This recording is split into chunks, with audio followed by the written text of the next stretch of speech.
host4um.com पर कई तरह के हॉस्ट प्रोफाइल बना सकते हैं। स्टैट फार्म व्यक्तिगत अशु मालिक, एसोसिएशन, व्यापारी, ट्रेनिंग स्कूल, डॉक्टर, फेरियर, फोटोग्राफर और अन्य तरह के लोग। आइए हम आज उदाहरण के लिए सबसे पहले एक स्टैट फार्म की प्रोफाइल क्रिएट करते हैं। इसके लिए आप होम पेज पर आएंगे और सबसे पहले आपको अपने यूज़र अकाउंट से, पर्सनल यूज़र अकाउंट से लॉगिन करना पड़ेगा। ये ऊपर की 3 धारियों को मैंने क्लिक किया। मैं पहले से लॉग्ड इन हूँ, इसलिए मेरा नाम भी दिखा रहा है। थोड़ा अब नीचे की तरफ आते हैं। आप देखेंगे यहाँ लिखा हुआ है create a profile in the world of horses. इसमें सबसे पहले हमें टाइप ऑफ प्रोफाइल चुनना है। मैंने स्टड फार्म चुन लिया। उसके बाद मुझे अपने स्टड फार्म का नाम देना है। ये स्टड फार्म हम लोग डेमो पर्पस के लिए बना रहे हैं, इसलिए कुछ ऐसा नाम देंगे जो थोड़ा सा कॉमन नहीं हो। चलिए इसका नाम देते हैं थार स्टड फार्म। उसके नीचे कंट्री है, इंडिया आ गया। स्टेट चुनना है, मैंने सबसे आखिरी स्टेट चुन लिया, वेस्ट बंगाल। डिस्ट्रिक्ट चुनना है, 24 परगना साउथ चुन लिया। आप अपना डिस्ट्रिक्ट चुन लेंगे। आपको पोस्टल कोड देना है, ये ज़रूरी है। मैंने एक पोस्टल कोड दे दिया। फिर मुझे बताना है कि मैं इस प्रोफाइल का मालिक हूँ या किसी और के लिए क्रिएट कर रहा हूँ, क्योंकि कई बार ऐसा होता है कि कोई और व्यक्ति टेक्निकली सेवी नहीं है, तो आप अपने अकाउंट से उनके लिए एक प्रोफाइल क्रिएट कर देते हैं। यहाँ मैं यही लिखूँगा कि मैं इस प्रोफाइल का मालिक हूँ, आई ओन दिस प्रोफाइल। उसके बाद वो क्लॉज हमें सेलेक्ट करना है जिसको हमारे टर्म्स एंड कंडीशंस का क्लॉज है, आई डिक्लेयर विथ रिस्पॉन्सिबिलिटी। आप जब भी हमारी साइट पे कुछ डालते हैं तो आपको ये जिम्मेवारी लेनी पड़ेगी कि आपने जो लिखा है उसके लिए आप जिम्मेवार हैं।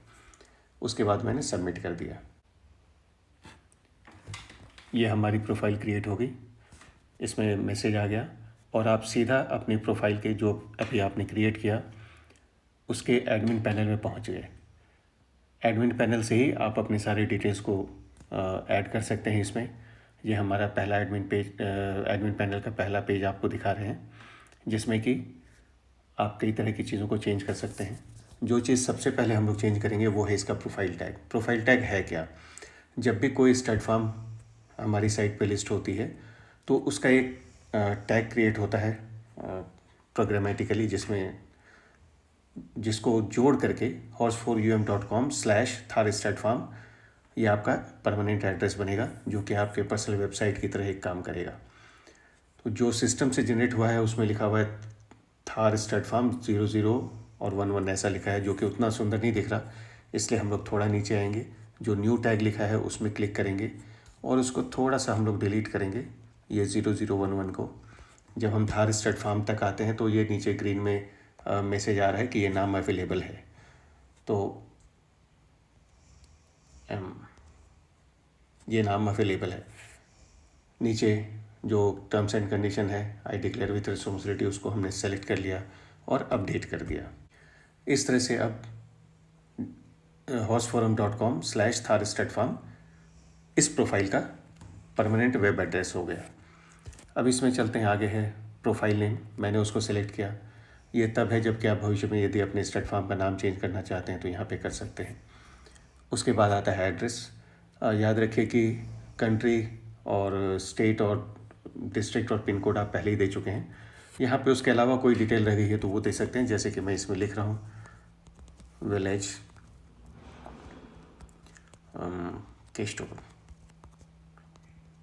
केस्टोबल और मैंने इसको वही टर्म्स सेलेक्ट करके सबमिट कर दिया। ये हमारा अपडेट हो गया एड्रेस। इसके बाद दूसरा टैब है, देखिए मैं कॉन्टैक्ट्स पे क्लिक कर रहा हूँ। इसमें आप 3 तरह के कॉन्टैक्ट अपडेट कर सकते हैं, फ़ोन नंबर, ईमेल, और यदि आपकी कोई और वेबसाइट है तो उसका लिंक भी यहाँ दे सकते हैं। ये जो जितने भी इस पेज से आप जितने भी डिटेल्स डाल रहे हैं वो सारा पब्लिक को दिखेगा। जो आपने पर्सनल यूज़र अकाउंट में मोबाइल नंबर दिया वो किसी को नहीं दिखेगा, यहाँ जो आप देंगे वो दिखेगा। तो मैंने कॉन्टैक्ट में सबसे पहले मैं अपना एक नंबर डाल देता हूँ, 7851038040। टर्म्स कंडीशन मैंने एक्सेप्ट कर लिया, आई डिक्लेयर विथ रिस्पॉन्सिबिलिटी और सबमिट कर दिया। ये हो गया। अब मैं अपना ईमेल भी दिखाना चाहता हूँ पब्लिक को, तो यहाँ पर ईमेल दूंगा जो मुझे दिखाना है।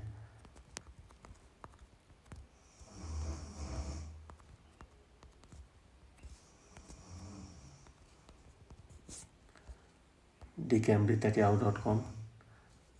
उसके बाद फिर से मैंने आई डिक्लेयर विथ रिस्पॉन्सिबिलिटी का क्लॉज एक्सेप्ट किया, सबमिट कर दिया। ये हमारा ईमेल रिकॉर्ड हो गया। उसके बाद फिर हम लोग दूसरे में चलते हैं, देखेंगे रजिस्ट्रेशंस एफिलिएशंस लिखा हुआ है। इसमें आप अगर आपका स्टार्ट फार्म किसी सोसाइटी से रजिस्टर्ड है या गवर्नमेंट से रजिस्टर्ड है तो आप उसकी डिटेल यहाँ पे डाल सकते हैं। मैं वो नहीं डाल रहा हूँ। उसके बाद ये वो टैब्स है, इसको मैं बाद में समझाऊंगा। अभी आ जाते हैं हम लोग उसके बाद वाली टैब प्रोफाइल हेल्पर्स पे। प्रोफाइल हेल्पर्स की हमने सुविधा इसलिए दी है कि कई बार ऐसा होता है कि स्टार्ट फार्म के मालिक को समय नहीं है लेकिन डिटेल्स डालनी है, तो किसी और रजिस्टर्ड यूज़र को अपने प्रोफाइल हेल्पर के रूप में अपॉइंट कर सकते हैं। जैसे कि मैं मेरा एक हेल्पर है, उसका वो ले लिया मैंने, यूज़र आईडी ले लिया। अब एक मॉन्टल, ये यूज़र, उसके यूज़र आईडी को डाल करके पहले मैं चेक करूँगा कि ये एग्जिस्ट भी करता है या नहीं। ये आ गया। इसमें बता रहे हैं कि अविक नाम का एक व्यक्ति है जिसका यूज़र आईडी है अविक मॉन्टल, और वो एक मेल है। मुझे लगता है कि हाँ यही व्यक्ति है जिसको मुझे बनाना है। सामने लिखा है ऑथराइज एज हेल्पर, मैंने उसको क्लिक किया और ये हेल्पर ऑथराइज हो गया सक्सेसफुली। अभी मेरे बिहाफ पे ये अविक मंडल जब जितनी भी डिटेल्स हैं वो डाल सकते हैं। उसके बाद हम लोग दूसरे इस पे चलते हैं, प्रोफाइल टैब पे। उसके बाद का टैब है प्रोफाइल ओनर्स। ये टैब इसलिए है कि हो सकता है प्रोफाइल तो मैंने क्रिएट किया, लेकिन हो सकता है कि मेरा स्टार्ट फार्म पार्टनरशिप में है और मेरे अलावा भी कोई इसका ओनर है, तो मैं यहाँ पे दे सकता हूँ। दूसरे ओनर का नाम देने के लिए दो रास्ते हैं। एक तो ये है कि अगर वो हमारी वेबसाइट पे रजिस्टर्ड यूज़र हैं तो उनका यूज़र आईडी लेकर आप यहाँ पे डाल देंगे, और यदि वो यूज़र यहाँ पे रजिस्टर्ड नहीं है तो आप सिर्फ नाम भी डाल सकते हैं। तो ऊपर का जो ये बॉक्स है उसमें यूज़र आईडी डालकर वेरीफाई करके फिर डालना है, और नीचे के बॉक्स में से सिर्फ नाम डाल सकते हैं। तो अभी मैं वो जो यूज़र आईडी वेरीफाई करना ये वैसे ही है जैसे प्रोफाइल हेल्पर्स का किया था आपने, इसलिए मैं बाई नेम ओनली डाल रहा हूँ। तो बाई नेम मैं डाल रहा हूँ।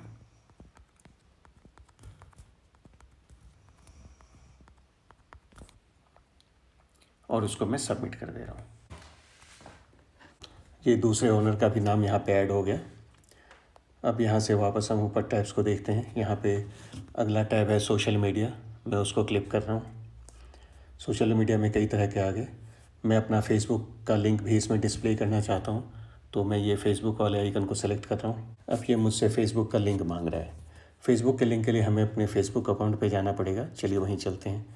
मैंने अपना फेसबुक अकाउंट खोला। इस पे फेसबुक अकाउंट पे आप ऊपर में अपनी फ़ोटो देख रहे हैं। अपनी फ़ोटो पे, प्रोफाइल फ़ोटो पे आप क्लिक करेंगे तो आएगा ऐड स्टोरी, एडिट प्रोफाइल। उसके बगल में 3 डॉट्स हैं, उसको क्लिक करेंगे तो एक डिटेल्स की पेज आएगी। सबसे नीचे आपके फेसबुक प्रोफाइल के लिंक है जिसके नीचे कॉपी लिंक लिखा है। आप उस पर एक सिंगल टैप करेंगे, वो आपकी कॉपी होगी और वापस से आप आ जाएंगे अपने स्टार्ट फार्म के पेज पे। और यहाँ आकर मैंने इस बॉक्स में क्लिक किया और क्लिक करके वो लिंक पेस्ट कर दिया। फिर नीचे मुझे I declare with responsibility clause को एक्सेप्ट कर लिया मैंने और सबमिट कर दिया। हमारा सोशल मीडिया लिंक रिकॉर्ड हो गया। इसी तरह से आप बाकी भी ट्विटर का, इंस्टाग्राम, लिंक्डइन, बाकी चीज़ों का भी दे सकते हैं, पिंटरेस्ट, सबका दे सकते हैं। अब हम लोग आगे चलते हैं। लास्ट टैब है सब्सक्रिप्शंस का।